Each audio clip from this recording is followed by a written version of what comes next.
ભયથી મુક્ત થાઓ. દરેક માણસ જ્યારે એમ કહી શકાય કે એ પહેલું પગલું રાખે છે કે જ્યારે એ આગળ વધે છે એના જીવનમાં, ત્યારે સમાજમાં ઉંગલી બતાવશે, ટીકા ટિપ્પણીઓ થશે, અથવા તો એમ કહેશે કે ભાઈ આ છોકરો કયા રસ્તે જઈ રહ્યો છે, કે ભાઈ આ છોકરીનું કોણ સાંભળશે, આ રસ્તો બરોબર નથી, કે આ શું કરવા જઈ રહ્યા છે, ને વગેરે વગેરે. પરંતુ યાદ રાખો કે જે માણસ એના જીવનમાં સફળ થયો છે ને, એ દરેકના જીવનમાં ક્યાંક ને ક્યાંક એને આ બધાનો સામનો કરેલો હોય છે.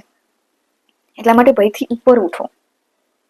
તમારે બીજાથી અલગ યુનિક બનવું છે તો સામાન્ય લોકોના જીવનથી પર જીવન જીવવું પડશે, મહેનત કરવી પડશે, અડચણોનો સામનો કરવો પડશે, મુશ્કેલીઓનો સામનો કરવો પડશે, અને મહેનત કરવી પડશે.